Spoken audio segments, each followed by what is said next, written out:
Okay. अब देखो scene ये है कि हमारे पास जो है ना प्रीफिक्सेस के अंदर ये होता है कि भाई जिस तरह से जो है ना हमें कन्वर्जन करनी होती है मीटर से सेंटीमीटर, सेंटीमीटर से मीटर के अंदर, या हमें जो है ना किलोमीटर से मीटर के अंदर कन्वर्जन करनी होती है, या इसी तरह से किसी भी मतलब कहीं भी एक छोटे फैक्टर से दूसरे फैक्टर में कन्वर्ट करना होता है किसी भी नंबर को। तो उसके लिए जो है ना हमने कुछ आसानी के लिए कुछ फैक्टर्स बनाए हुए हैं, सही है। हम उससे मल्टीप्लाई या डिवाइड करके, जिस तरह से बचपन में आप लोग पढ़ते थे कि भाई अगर आपने बड़े से छोटे की तरफ जाना है या छोटे से बड़े की तरफ आना है तो आप मल्टीप्लाई डिवाइड क्या करते थे। सही है, उसमें थोड़ा सा याद रखना भी मुश्किल होता था कि कब मल्टीप्लाई करेंगे कब डिवाइड करेंगे। सही, तो यहाँ पे हमने एक फैक्टर्स बना लिए कि वो फैक्टर्स जो है ना वो हमेशा तभी रहेंगे, मतलब फैक्टर सारे मल्टीप्लाई होंगे लेकिन उनकी पावर नेगेटिव पॉजिटिव में होगी। सही है। तो अब हमारे पास ये नहीं होता है कि हम स्टार्ट करते हैं इसको पीको से। सही है। पीको सही है, दुपट्टे वाला पीको नहीं है, ये फिजिक्स वाला पीको। सही है, सिंबल इसका होता है स्मॉल पी। सही है। और इसका जो फैक्टर होता है वो आपके पास होता है 1 एक्सपोनेंट -12। सही हो गया। अच्छा, शायद थोड़ी सी awkward सी बात लगेगी अभी, थोड़ी थोड़ा जैसे जैसे पढ़ते जाओगे ना समझ में आ जाएगी इंशाल्लाह, टेंशन नहीं लेना, सिर्फ देखते रहो सुनते रहो, इंशाल्लाह खुद ही समझ में आ जाएगी। अच्छा, तुम्हारे पास होता है फिर एक और चीज, नैनो। सही है, नैनो टेक्नोलॉजी का नाम तुमने सुना होगा। सही है, तो वो जो है नैनो स्मॉल एम से रिप्रेजेंट कर रहे होते हैं, एन से, और 1 एक्सपोनेंट -9। सही। अच्छा, उसके बाद जो है तुम्हारे पास होता है माइक्रो। सही है, इसको तुम रिप्रेजेंट कर रहे होते हो म्यू से। सही है। और इसका जो फैक्टर होता है वो होता है 1 एक्सपोनेंट -6। सही। सिमिलरली आपके पास जो है मिली। हम्म।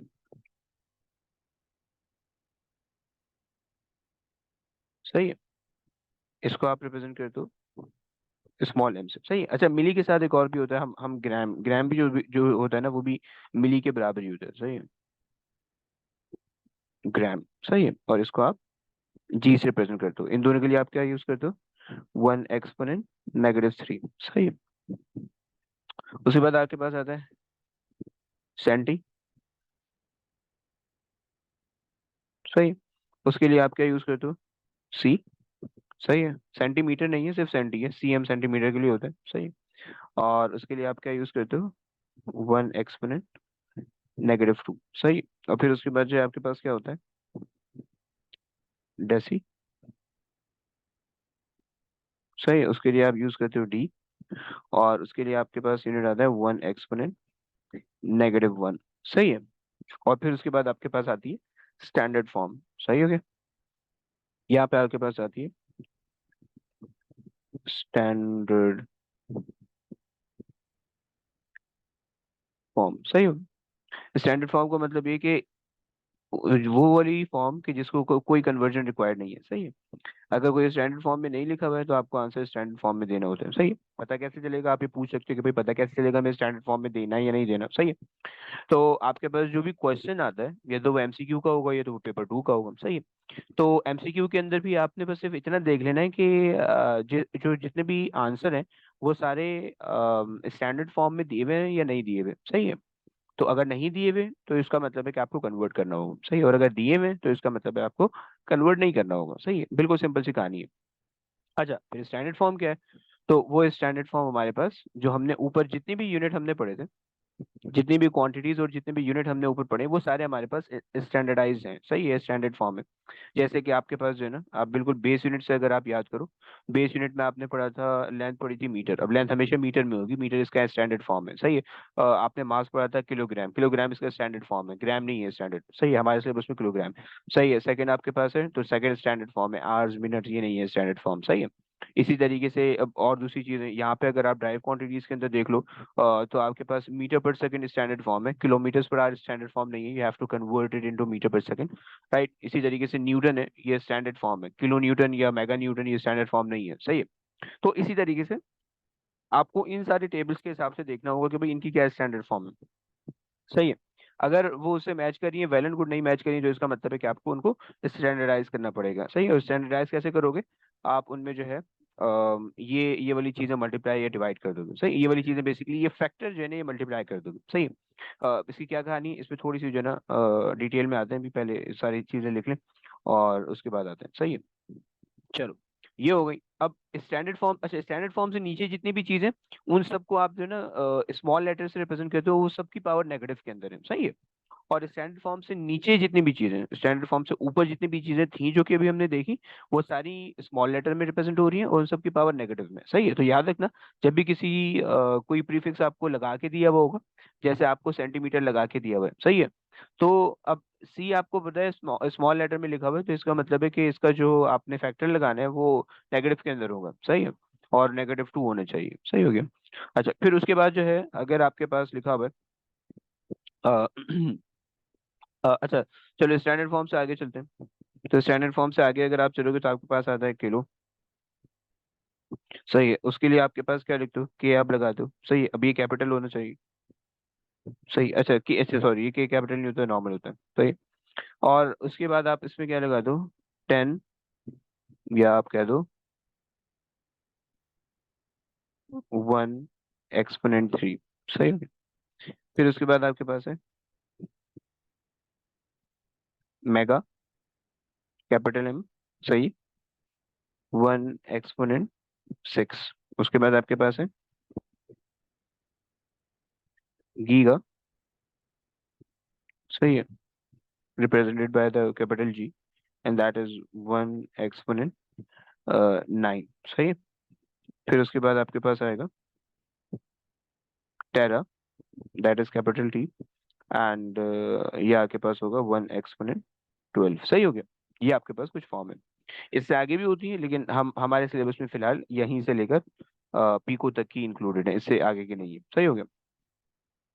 अब जरा जो है ना थोड़ी सी कन्वर्जन समझ लेते हैं, ताकि हमें हमें जो है ना सॉल्यूशन करने में ये जो बातें हमने अंग्रेजी कही है ये हमें समझ में आ जाए।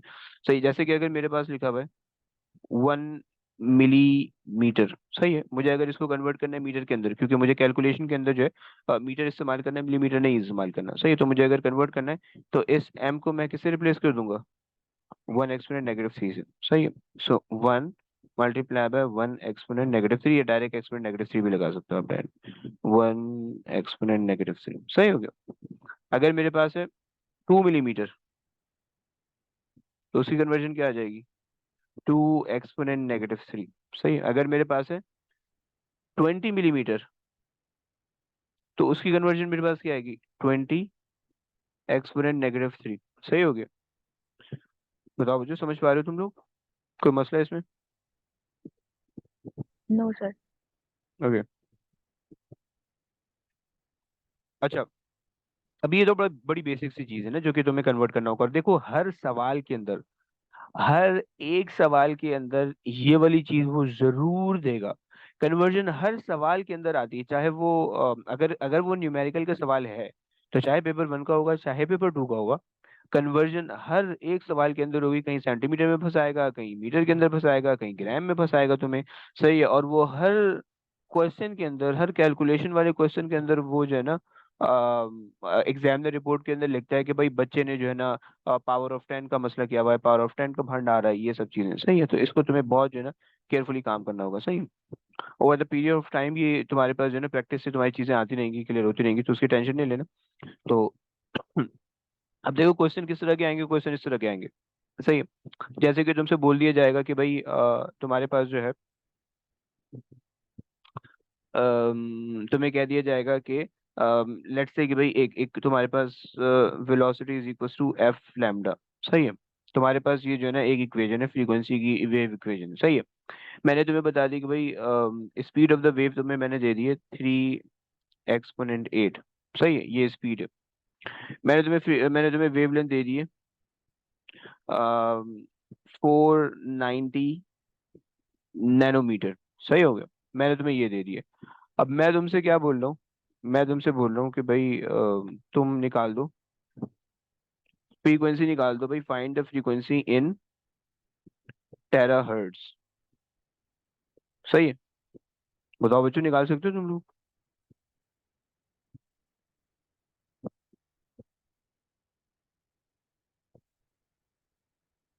जी जनाब, एनी आइडिया?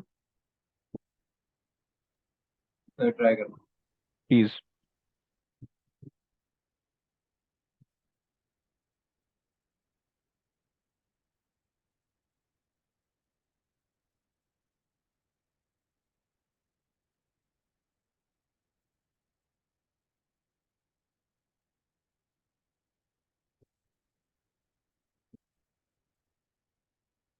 3 एक्सपोनेंट 8 में तुमने वेलोसिटी की जगह ये रख लिया, लैम्डा की जगह तुमने रख लिया 490। अच्छा मुझे कोई बता सकता है कि नैनो मेरे पास आ रहा है तो मैं क्या नैनो को रिप्लेस करके क्या लगाऊं? इसमें से देख के बता सकते हो, कोई दिख रहा है तुम्हें कुछ?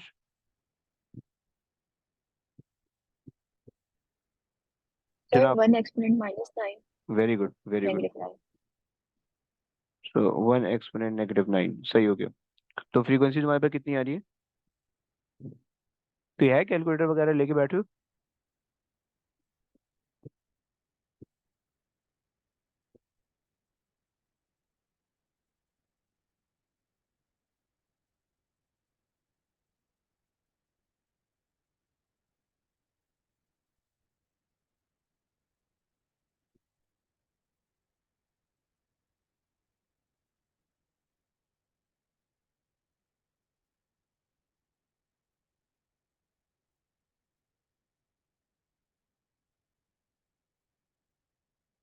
चलो, क्या हुआ भाई?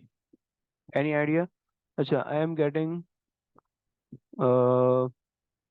मेरे पास आ रहा है 6.12 एक्सपोनेंट 14। मुझे तुम लोग के पास आ रहा है?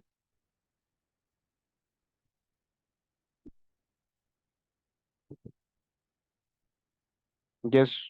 बोल लो यार, थोड़ा बोल लो प्लीज।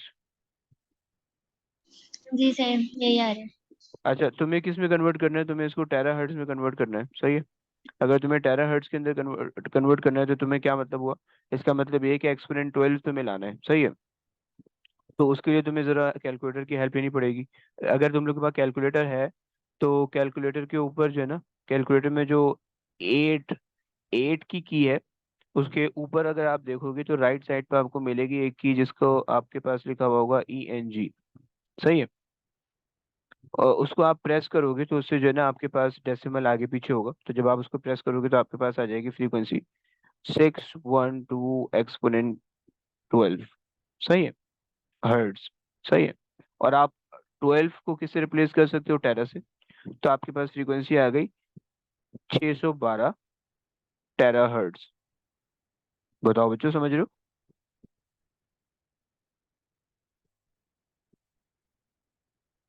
हम्म।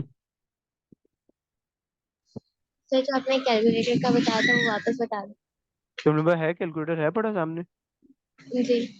कोई बंदा भेजोगी, तस्वीर भेजोगी कैलकुलेटर की? कोई भी एक बंदा भेजे अपना कैलकुलेटर की तस्वीर, मैं तुम्हें समझा देता हूँ।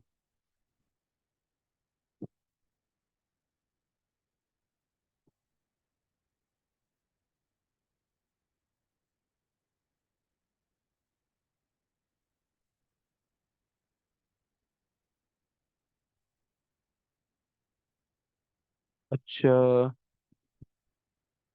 ये तो एक काम करते हैं ना, भेज रहे हो? कोई भेज रहा है, तस्वीर भेज रहा है? कैलकुलेटर के सामने की तस्वीर भेजनी है या? चलो, मेरे पास कैलकुलेटर तो मोबाइल वाला है, लेकिन फिर सर भी। मैंने आपको भेजा। ओके, आ गई। चलो, इससे काम चला लेते हैं। अ,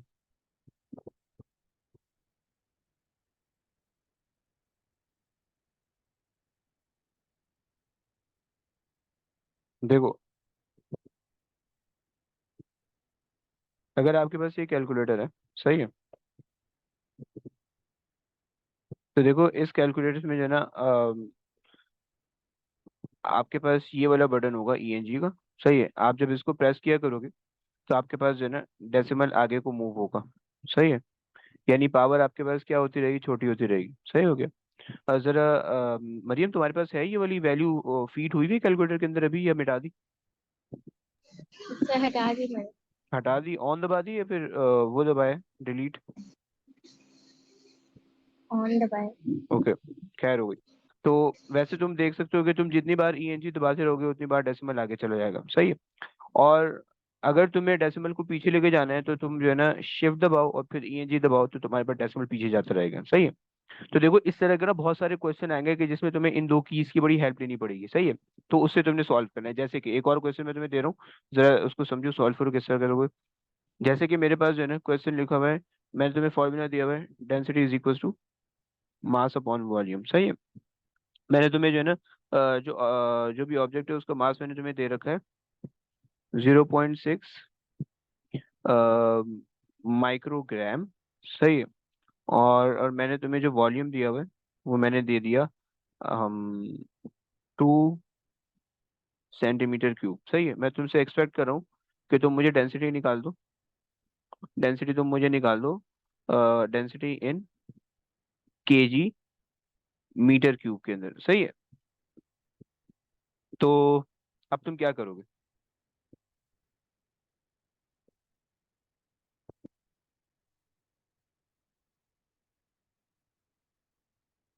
वॉल्यूम की जगह पे वॉल्यूम रखोगे, डेंसिटी की जगह पे डेंसिटी रखोगे और निकाल लोगे। लेकिन तुम्हें कन्वर्जन का ख्याल रखना है।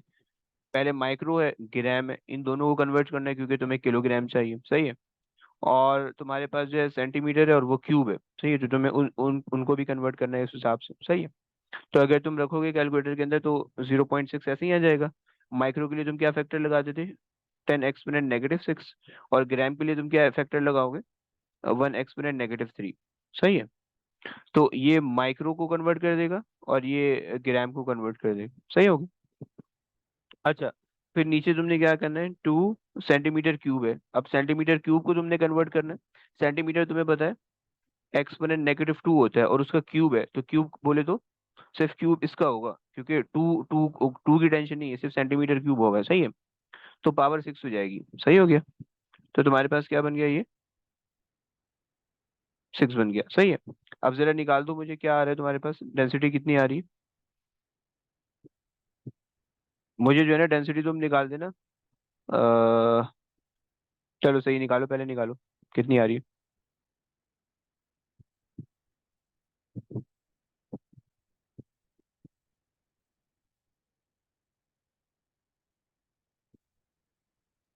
सर 3 × 10 एक्सपोनेंट -4 आ रही 3 एक्सपोनेंट -4। ओके। है।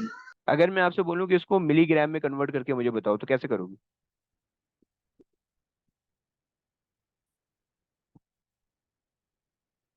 हम्म, हाँ जी।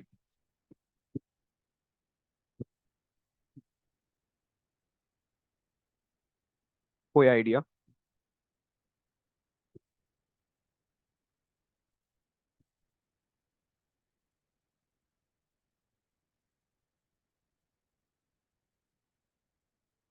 यस। No idea. देखो, अभी डेसिमल यहाँ पे, तुम डेसिमल और आगे लेके जाओगी, पावर और इंक्रीज होगी। सही है। तो अगर तुम इसको ऐसे लिखोगी 30, तो एक्सपोनेंट हो जाएगा -5 में। सही है। 300 एक्सपोनेंट -6 में। सही है। तो अगर तुम इसको और पीछे ले जाओगी डेसिमल को, तो तुम्हारे पास क्या बन जाएगा, डेंसिटी इज इक्वल टू 0.3। अगर आप ऐसे लिखोगे तो आपके पास आ जाएगा एक्सपोनेंट -3, और ये आपके पास हो गया मिली के अंदर कन्वर्ट। सही है। So density is equal to 0.3 and मिली ऑफ दिस वैल्यू। सही है। खैर, ये चीज बताओ, ये चीज समझ में आती है? यस। Any problem? आपने ये क्या किया कि मिली मतलब बताना लास्ट का था लास्ट वाला।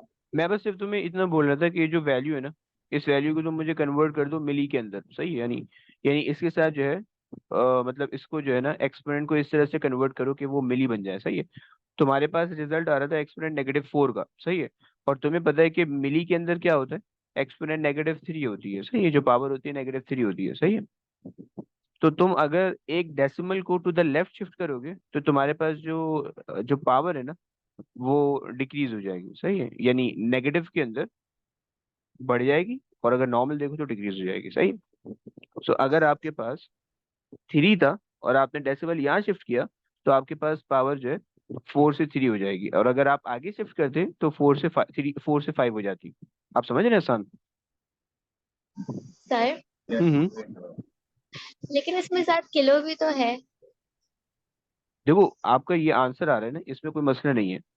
ये जो आपके पास आंसर आ रहा है ना, केजी पर मीटर क्यूब, ये आंसर बिल्कुल सही है, कोई मसला नहीं है। सही है। मैं सिर्फ मैं सिर्फ आपको इतना से समझाना चाह रहा हूँ कि इसको अगर आपने समझना है कि अगर आप डेसिमल को आगे शिफ्ट करोगे तो पावर पे क्या फर्क पड़ेगा, डेसिमल को पीछे शिफ्ट करोगे तो पावर पे क्या फर्क पड़ेगा, मैं सिर्फ इतना समझाना चाह रहा हूँ। सही है। समझ लो ओके। इरिस्पेक्टिव ऑफ के आगे किलो है या क्या है। सही है। मैं सिर्फ मतलब समझ लो एक जनरल सा एक नॉर्मल अलग क्वेश्चन है। सही है। मान लो कि मैं कोई और वैल्यू देता हूँ, 2 एक्सपोनेंट -4 मैंने दे दी है। सही है। अब 2 एक्सपोनेंट -4 का मतलब है 2.0 एक्सपोनेंट -4। सही है।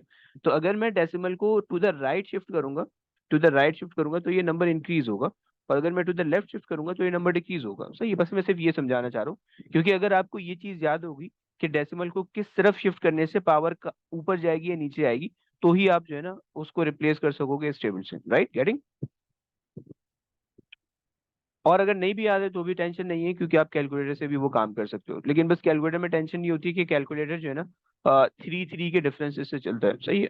वो -3 देगा, 6 देगा, 12 देगा, इस तरह से 9 देगा, 12 देगा, इस तरह से चलता है। सही है। तो ये मसला होता है। खैर, चलो ये चीज क्लियर हो गई, कोई मसला इसमें? No sir. ओके। एक और छोटी सी चीज है, वो हमारे पास है कि भाई हमारे पास ये चलो उसको हम अगले उसमें देख लेंगे। सही है।